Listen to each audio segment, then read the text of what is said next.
Hello दोस्तों, welcome back to संहिता केन। तो आज मैं बात करूंगी रस शास्त्र का सबसे इम्पॉर्टेंट टॉपिक, जिसका नाम है चतुर्विध रसायन। ठीक है, देखो चतुर्विध रसायन में हमें 4 प्रकार के रसायन को पढ़ना है। ठीक है, कौन सा? खरलीय, परपटी, कुपीपक्व और पोटली। इनके जो ये चारों के जो नाम रखे गए हैं, ये इनके निर्माण विधि के अनुसार ही नाम रखे गए हैं।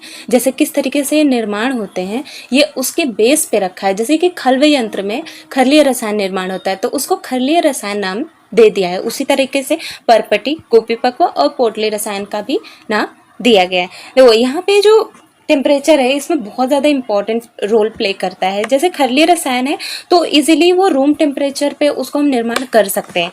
जो परपटी है उसको 115 टू 120 डिग्री सेल्सियस की ज़रूरत पड़ती है। कुपीपक्व हो गया तो 650 डिग्री सेल्सियस होती है। वहीं पोटली हो गया तो गंधक जिस टेम्परेचर पे, जो हमारा गंधक रहता है, जिस टेम्परेचर पे मेल्ट हो जाए वो उतना टेम्परेचर उसमें पर पोटली में। तो सबसे पहले यहाँ पे डेफिनेशन की बात कर ले तो जो खरलीय रसायन होता है वह खल्व यंत्र से निर्मित किए जाने के कारण इसे हम खरलीय यंत्र, खरलीय रसायन कहते हैं। ठीक है, अब इसका निर्माण कैसे होता है कि जो घटक द्रव्य या भस्म, जो भी हमें जिस द्रव का हमें खरलीय रसायन करना है, ठीक है, उसको हमें मात्रा अनुसार ले लेना है। ठीक है, फिर उसमें औषधि का चूर्ण, मतलब छोटे छोटे चूर्ण बना लेना है।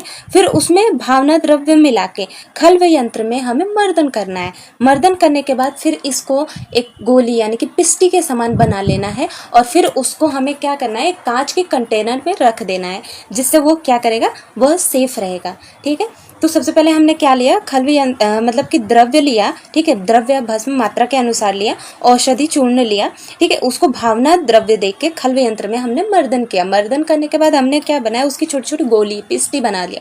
पिस्टी बनाने के बाद उसको कांच के कंटेनर में हमने क्या किया, स्टोर करके रख दिया। अब यहीं पे इसका इम्पोर्टेंस देख लेते हैं कि ये किस चीज़ में इम्पोर्टेंट है। जैसे कि महत्व इसका क्या है, खरलीय रसायन जो होता है वह रस भस्म कजली को काष्ठ औषधि, जब हम काष्ठ औषधियाँ बनाते हैं, ठीक है, तो उसमें मिश्रित करने के लिए खरलीय रसायन का उपयोग किया जाता है। ठीक है, और दूसरा क्या हो गया कि वटी के रूप में आसानी से इसको प्रयोग कर सकते हैं। लाइक वटी बना रहे हैं तो हमें वटी बना के जब हम रख देते हैं, पिस्टी बना के, तो उचित मात्रा के अनुसार हम इसका यूज़ कर सकते हैं काष्ठ औषधि को बनाने में। ठीक है, अब इसके उपकरण क्या है, खल्व यंत्र। इसको हम किस में निर्माण करते हैं, खल्व यंत्र में निर्माण करते हैं। ठीक है, अब इसकी सवीरता अवधि, सवीरता अवधि में क्या क्या, जैसे कि रस है, उपरस है, भस्म है, इन सब से निर्माण किया गया है, तो उसको 10 साल तक सवीरता होती है, यानी कि शेल्फ लाइफ इसकी 10 साल हो सकती है। लेकिन यही अपने रस, उपरस और भस्म के साथ काष्ठ औषधि या गुगलू हुआ तो उसको 5 साल की सवीरता अवधि, यानी कि 5 साल उसमें सवीरता अवधि, उसकी शेल्फ लाइफ जो होती है वो घट के 5 साल हो जाती है। अब मैं बात करूँगी श्वास कुठार रस की। देखो श्वास कुठार रस भी कैसे बनाया जाता है। हमारे पास ये इंग्रेडिएंट है, शुद्ध पारद है, शुद्ध गंधक है, वत्सनाभ हो गया, टंकड़, मनशिला, ठीक है, शुंठी, मरीच, पिपले।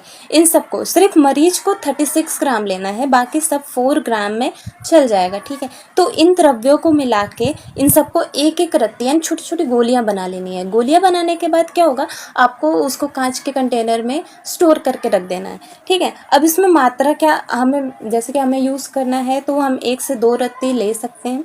अनुपान, अनुपान यानी कि देखो, अनुपान और एक सहपान 2 टर्म होते हैं।